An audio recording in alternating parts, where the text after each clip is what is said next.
Friends, welcome to Kavitha சமையலறை. இன்றைக்கி நம்ம பார்க்க போகிற ஸ்பெஷல் ரெசிபி ஒரு அருமையான தேங்காய் பால் சாதம். நல்ல ஒரு ஸ்பெஷல் அக்கேஷன்ஸில் ஒரு வீக்கெண்டில் நம்ம நல்ல சுவையாக சமைக்கணும், குயிக்காகவும் சமைக்கணும் அப்படின்னு யோசிக்கும் போது இந்த தேங்காய் பால் சாதமெல்லாம் நல்ல சாய்ஸுங்க. நல்ல ரிச் ஃப்ளேவர்ஸோடு ரொம்ப நல்லாயிருக்கும். அதுவும் இங்கே நல்ல வெஜிடபிள்ஸு நட்ஸ் எல்லாம் சேர்த்து ஒரு அருமையான தேங்காய் பால் சாதம் செஞ்சுருக்கிறேன். ஸோ கெஸ்டெல்லாம் வரும்போது இந்த மாதிரி சமைச்சு கொடுத்தா கண்டிப்பாக பாராட்டு நிச்சயம்.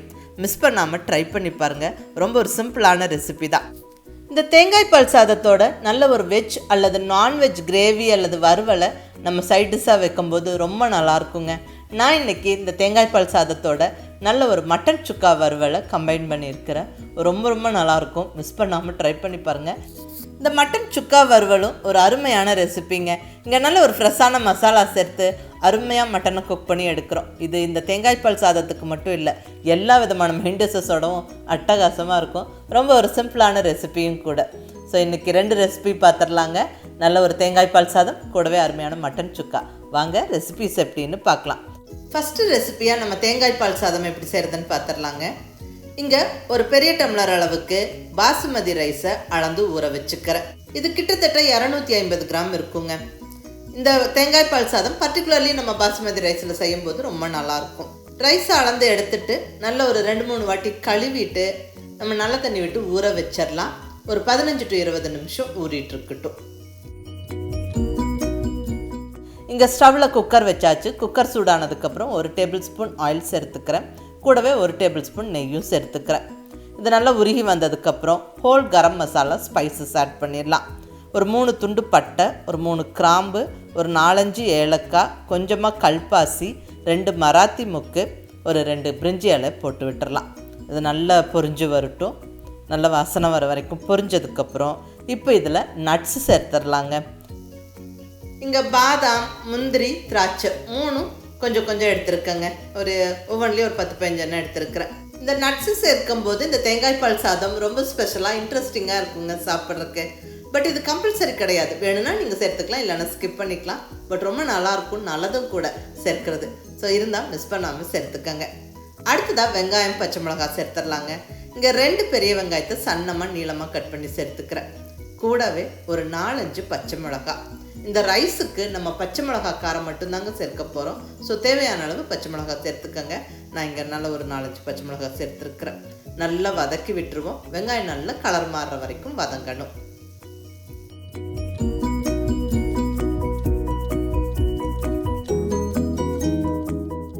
வெங்காயம் இப்படி ஓரளவுக்கு நல்லா வதங்கினதுக்கப்புறம் இப்போ நம்ம இஞ்சி பூண்டு விழுது சேர்த்துடலாம். 1 டேபிள் ஸ்பூன் அளவுக்கு ஜிஞ்சர் கார்லிக் பேஸ்ட்டு சேர்த்தாச்சுங்க. இதை நல்லா வதக்கி விட்டுருவோம். இஞ்சி பூண்டு விழுதோட பச்சை வாசனை போக்குற வரைக்கும் நல்லா வதக்கிட்டு இதில் 1 கைப்பிடி அளவுக்கு பொடியாக நறுக்குன்னு கொத்தமல்லி இலை சேர்த்து விட்டுருவோம். கொத்தமல்லி இலை சேர்த்து நல்ல ஒரு ஃபியூ செகண்ட்ஸ் வதக்கி விட்டுருவாங்க. நல்ல வாசனையாக இருக்கும். இப்போ இதில் ஒரு 1/2 கைப்பிடி புதினா இலைகளை நல்லா க்ளீன் பண்ணி சேர்த்துருவோம். இதுவும் நல்லா வதக்கிடுவோம். நம்ம இந்த ஸ்டேஜில் புதினா கொத்தமல்லி இலை சேர்க்கும்போது நல்ல வாசனையாக இருக்கும். இப்போ இதில் காய்கறிகள் எல்லாம் ஒவ்வொன்றா சேர்த்துடலாங்க. ஒரு 100 கிராம் அளவுக்கு பச்சை பட்டாணி ஃப்ரெஷ் பீஸ் சேர்த்துக்கிறேன். கூடவே 1 கேரட்டை சின்ன பீஸஸாக கட் பண்ணி சேர்த்தாச்சு. அடுத்ததாக ஒரு 10-12 பீன்ஸையும் நல்ல சின்ன பீஸஸாக கட் பண்ணி சேர்த்தாச்சு. இந்த காய்கறிகள் சேர்க்கிறதும் ஆப்ஷனல். நீங்கள் வேணும்னா சேர்த்துக்கலாம், இல்லைன்னா பிளெயின் தேங்காய் பால் சாதமும் செய்யலாம். அது உங்கள் விருப்பம். பட் காய்கறிகள் நல்லா சேர்த்துட்டா நல்லது தான். நம்ம காய்கறிகள் நல்லா சேர்த்தாச்சு. இப்போ ஒரு நிமிஷம் இதை வதக்கி விட்டுட்டு இப்போ இந்த ஸ்டேஜில் தக்காளி சேர்த்துருவாங்க. நல்ல ஒரு மீடியம் சைஸ் தக்காளியை சின்ன பீசஸாக கட் பண்ணி சேர்த்தாச்சு. நல்ல ஒரு 2 நிமிஷம் மேலே இந்த காய்கறிகள் தக்காளியெல்லாம் வதக்கி விட்டுருவாங்க. இந்த தக்காளியெல்லாம் கொஞ்சம் வதங்கி சாஃப்ட் ஆகட்டும். இந்த தக்காளி காய்கறிகள் எல்லாம் குயிக்காக வதங்கி வர்றதுக்கு கொஞ்சம் உப்பு சேர்த்துடலாங்க. நான் இங்கே ஒரு 1/2 ஸ்பூன் உப்பு சேர்க்குறேன். உப்பு சேர்த்த உடனே குயிக்காக தண்ணி விட்டு இந்த தக்காளியெல்லாம் கொஞ்சம் வதங்கி சாஃப்ட் ஆகிடும்.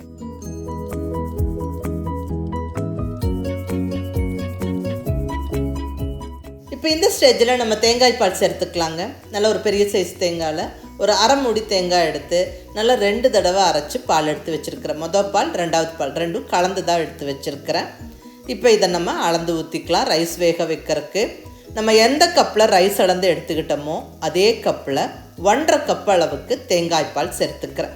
இங்கே முழுக்க முழுக்க நான் தேங்காய் பாலில் தான் இந்த அரிசியை வேக வைக்க போகிறேன். 1 கப்பு பாசுமதி ரைஸுக்கு 1.5 கப் அளவுக்கு தேங்காய் பால் பர்ஃபெக்டாக வெந்து சரியாக இருக்கும். நல்லா இந்த தேங்காய் பால் கொதிக்க ஸ்டார்ட் ஆகும்போது நம்ம கழுவி ஊற வச்சிருக்கிற ரைஸை சேர்த்துருவோம். ரைஸ் கம்ப்ளீட்டாக சேர்த்து விட்டு நல்ல ஒரு வாட்டி கலந்து விட்டுருவோம்.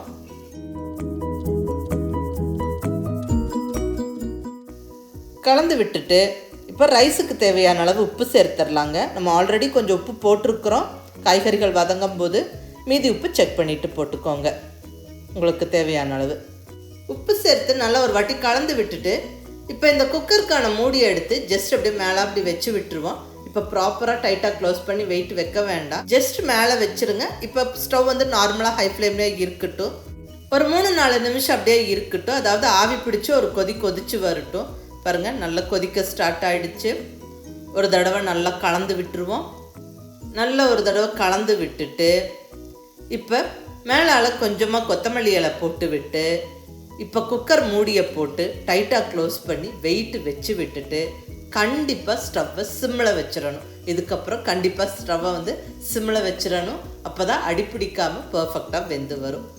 ஸோ மிஸ் பண்ணாமல் ஸ்டவ்வை சிம்மில் வச்சுட்டு ஜஸ்ட் ஒரு 10 நிமிஷம் விட்டுருங்க. விசில் வந்தால் ஒரு விசில், இல்லைன்னா 10 நிமிஷத்தில் ஸ்டவ்வை ஆஃப் பண்ணி விட்டுட்டு கொஞ்சம் அந்த ஸ்டீம் ப்ரெஷர் போன உடனேயே நம்ம குக்கரை ஓப்பன் பண்ணிடணும். வாவ், சூப்பராக கமகமன்னு வாசனையோட அருமையான தேங்காய் பால் சாதம் ஜம்முன்னு ரெடி ஆயிடுச்சுங்க. பாருங்கள், ரைஸ் நல்லா பர்ஃபெக்டாக வெந்திருக்கு. நல்ல உதிரியாகவும் இருக்குது. ரொம்ப குழஞ்சி போகலை. அருமையாக இருக்குங்க. சைடுலேருந்து அப்படியே கிளறி விடுங்க. ரொம்ப சூடாக இருக்கும்போது ரொம்ப கிளறாதீங்க, குழஞ்சிரும். இந்த தேங்காய் பால் சாதமெல்லாம் செஞ்சு முடித்த உடனே நம்ம ஒரு சர்விங் பவுலுக்கு மாற்றுறதும் நல்லதுங்க. ஏன்னா ஃபர்தராக குழஞ்சி போகாமல் அப்படியே பர்ஃபெக்டாக இருக்கும். அவ்வளோதாங்க, அருமையான சுவையான தேங்காய் பால் சாதம் ஜம்முன்னு ரெடி ஆயிடுச்சு. இது ரொம்ப நல்லா ஃப்ளேவர்ஃபுல்லாக ரொம்ப டேஸ்ட்டாக இருக்குங்க. எல்லோரும் என்ஜாய் பண்ணி சாப்பிடுவாங்க. கண்டிப்பாக பிரியாணி விடவே ரொம்ப நல்ல ஃப்ளேவர்ஃபுல்லாக இருக்குங்க. பிரியாணி கூட கொஞ்சம் ஸ்பைஸியாக இருக்கும். இது வந்து ஒரு கம்ஃபர்டபுளான உணவாக இருக்கும். பெரியவங்க, குழந்தைங்க எல்லாருமே விரும்பி சாப்பிடுவாங்க. தேங்காய் பால் சேர்த்து சமைக்கிறது ரொம்ப நல்லது தாங்க. ஸோ நல்ல ஸ்பெஷல் அக்கேஷன்ஸ் எப்பவும் வீக்கெண்ட்ஸ்லேயும் கொஞ்சம் ஸ்பெஷலாக சமைக்கணும்னு யோசிக்கும் போது இந்த தேங்காய் பால் சாதம் நல்ல சாய்ஸுங்க. கண்டிப்பாக ஈஸியாகவும் செஞ்சிடலாம். எல்லோரும் விரும்பி என்ஜாய் பண்ணி சாப்பிடுவாங்க. ஸோ மிஸ் பண்ணாமல் ட்ரை பண்ணி பாருங்கள். இதுக்கு எல்லா விதமான வெஜ், நான்வெஜ் கிரேவி, வறுவல் எல்லாம் ரொம்ப நல்லா சூட்டாக. இன்றைக்கி ஒரு அருமையான மட்டன் சுக்கா வறுவல் ரெசிபியை கம்பைன் பண்ணியிருக்கிறேன். இதுவும் ரொம்ப நல்லாயிருக்கும். நீங்கள் மிஸ் பண்ணாமல் ட்ரை பண்ணி பாருங்கள். இந்த தேங்காய் பால் சாதத்துக்கு மட்டும் இல்லை, எல்லா விதமான மெயின் டிஷ்ஷஸோடவும் ரொம்ப நல்லாயிருக்குங்க. ரொம்ப ஒரு சிம்பிளான ரெசிபி தான். நம்ம ஈஸியாகவும் பண்ணிடலாம். புதுசாக சமைக்க பழகிறவங்களும் ட்ரை பண்ணலாம். பர்ஃபெக்டாக இருக்கும். வாங்க, அருமையான மட்டன் சுக்கா எப்படி பண்ணுறதுன்னு பார்க்கலாம். இங்கே ஒரு 3/4 கிலோ அளவுக்கு மட்டன் எடுத்து கழுவி வச்சாச்சுங்க. போனோடு இருக்கிற மட்டன் பீசஸ். ஃபஸ்ட்டு ஸ்டெப்பாக இந்த மட்டனை கொஞ்சம் வதக்கி விட்டு வேக வச்சிடலாம். இங்கே ஒரு குக்கரில் ஒரு 2 ஸ்பூன் அளவுக்கு ஆயில் சேர்த்துக்கிறேன். இந்த எண்ணெய் கொஞ்சம் சூடானதுக்கப்புறம் இதில் நல்ல ஒரு ஃபுல் டேபிள் ஸ்பூனுக்கு இஞ்சி பூண்டு விழுது, ஜிஞ்சர் கார்லிக் பேஸ்ட்டு சேர்த்துடலாங்க. நல்லா இந்த இஞ்சி பூண்டு விழுது பச்சை வாசனை போகிற வரைக்கும் வதக்கி விடணும்.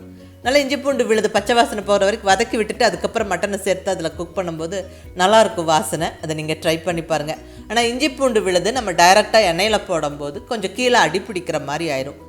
அதுக்கு நம்ம உப்பு மஞ்சள் தூள் போட்டுட்டோம்னா கீழே அடிப்பிடிக்காது. டக்குன்னு அது வதங்கிடுங்க, தண்ணி விட்டு வதங்கி வந்துடும். இங்கே 1/4 ஸ்பூன் மஞ்சள் பொடி போட்டாச்சு.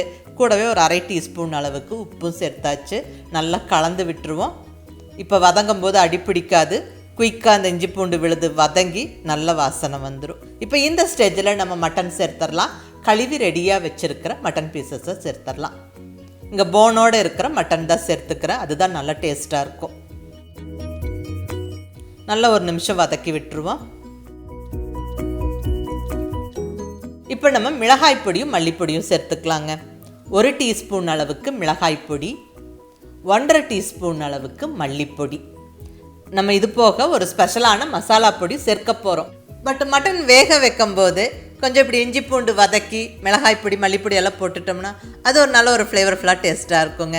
ஸோ இங்கே நல்லா இஞ்சி பூண்டோட வதக்கி மிளகாய் பொடி மல்லிப்பொடி எல்லாம் போட்டாச்சு. இப்போ இதில் ஒரு கொத்து ஃப்ரெஷ்ஷான கருவேப்பிலையும் போட்டு விட்டுறலாங்க. நல்லா கலந்து விட்டுருவோம். இப்போ இந்த ஸ்டேஜில் நம்ம தண்ணி விட வேண்டாம். ஜஸ்ட் குக்கர் மூடி எடுத்து அப்படியே மூடி வச்சுருவோம். அதாவது டைட்டாக க்ளோஸ் பண்ணி வெயிட்டெல்லாம் போட வேண்டாம். ஜஸ்ட் சும்மா மேலால் வச்சு விட்டுருங்க. ஒரு 5 நிமிஷம் அப்படியே வதங்கி வெந்து வரட்டும். அதுக்கப்புறமா நம்ம தண்ணி விட்டுக்கலாம். இப்போ 5 நிமிஷம் கழித்து குக்கர் ஓப்பன் பண்ணுறேங்க. பாருங்கள், மட்டன் தண்ணி விட்டு வெந்து வந்திருக்கு. மட்டன் எப்பவும் வதங்கி வரும்போது தண்ணி விட்டு வெந்து வரும். பாருங்கள், நம்ம தண்ணி எதுவுமே விடலை. பட் இதில் ஒரு 3/4 டம்ளர் தண்ணி போல் இருக்குது.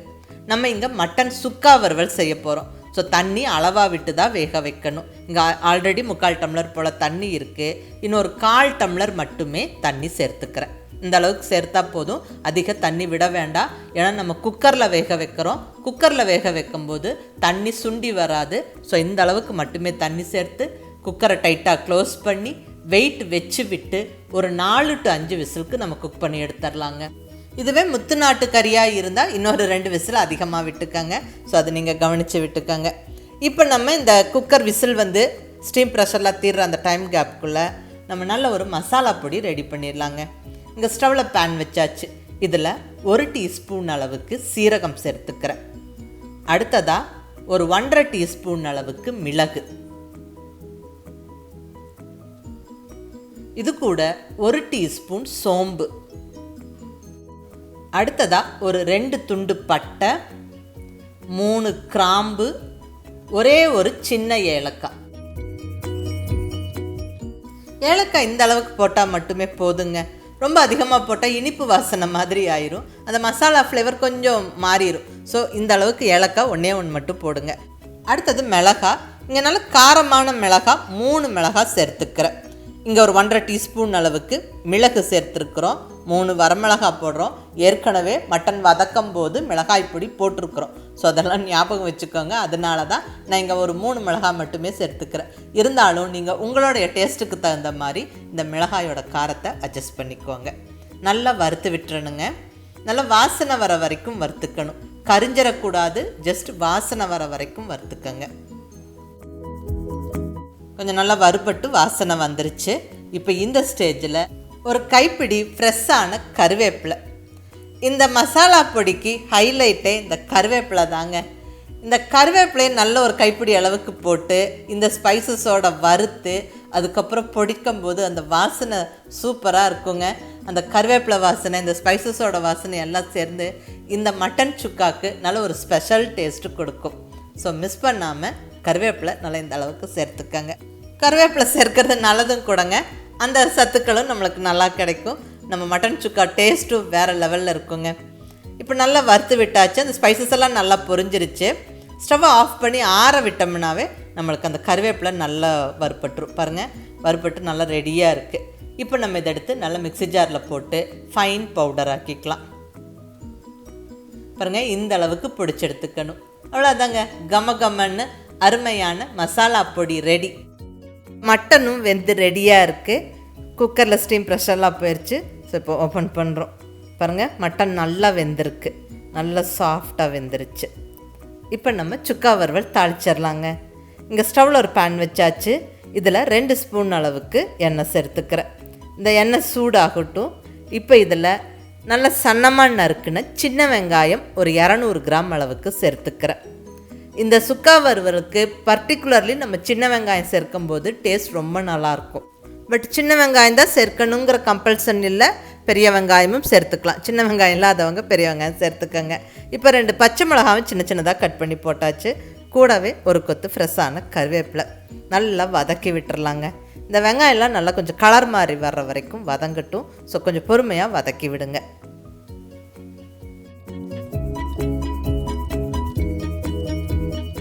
பாருங்கள், வெங்காயம் நல்லா வதங்கிருச்சு. இந்த கலர் மாறிடுச்சு.